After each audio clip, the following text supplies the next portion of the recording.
Hi guys, I'm Ponky and welcome to episode 4 of the Goa series. আৰু সেইদিনা আছিলে গোৱাত আমাৰ লেজাৰ ডে।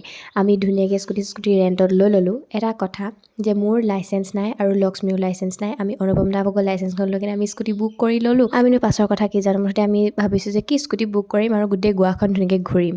আমি জনা নাছিলোঁ যে আমাৰ লগত এয়া হ'বলৈ গৈ আছে। পুলিচে ধৰিলে নহয়, একদম দেখাই নাছিলোঁ, মানে দূৰৰ পৰা দেখা নাপালোঁ পুলিচখিনি। এনেকুৱা জেগা সেতি মানে টাৰ্ণিং নিচিনাকৈ ৰৈ আছিলে, ঘছকৈ গৈ কিনে ৰখাই দিছোঁ। ডাইৰেক্ট কৈছে লাইচেন্স দেখাওঁ। কি কৰিম, মোৰ জিঅ' ওলাই যাওঁ হৈ গৈছিলে। কিবাকিবি ধেৰ বুদ্ধি চুদ্ধি কৰি মেলি ওলাই আহিছোঁ। পইচা ভৰিবলগীয়া হ'ল। লক্ষ্মীয়ে 250, মই 250, দুজনী মাজতে 500।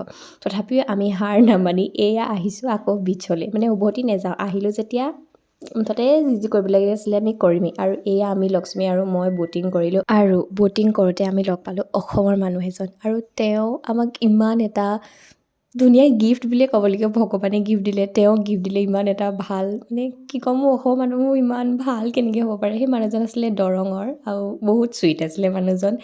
আমাৰ লক্ষ্মী আৰু মোৰ পইচা 400 হয় মানুহজনে দি দিলে আমাৰ 800 টকা পইচা ব'টিং কৰোঁতে। তেওঁলোক আচলতে গোৱাতে থাকে, কিবা কৰে তাত। আৰু সেই মানুহজনক লক্ষ্মীয়ে মই পৰি আশীৰ্বাদ দিছোঁ। মানুহ বুলি কৈ কেনে মানে ইমান ভাল লাগিলে। থেংক ইউ ছ' মাছ এই মানুহজনক।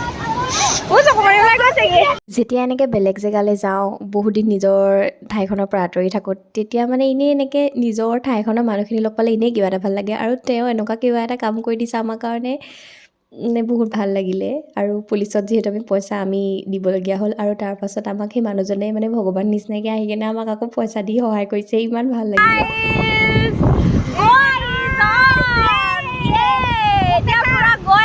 ইমানখিনি বেয়া কিবা কিবি হ'ল আমাৰ লগত, আমাৰ গোৱা লাগিলে যিয়ে নহওক, মুঠতে মস্তি নেহি ৰুকনি চাহি। আৰু সেইদিনা আছিলে আমাৰ গোৱাত লাষ্ট নাইট, সেইকাৰণে আমি মানে চব কথা পাহৰি পূৰা এনজয় কৰিছোঁ। আৰু এই গোৱাৰ লাষ্ট ডে'টো ইমান ধুনীয়াকৈ পাৰ হ'ল, মানে বহুত কিবা কিবি হ'ল, বহুত গ্ৰেটফুল, সেইকাৰণে বহুত ভাল লাগিলে। আৰু মই যে গোৱাৰ ৰাস্তাটোত ইমান ধুনীয়াকৈ স্কুটি চলাব পাৰিলোঁ, সেইকাৰণে নিজক লৈ মই বহুত প্ৰাউড ফিল কৰিছোঁ গাইজ। Bye bye.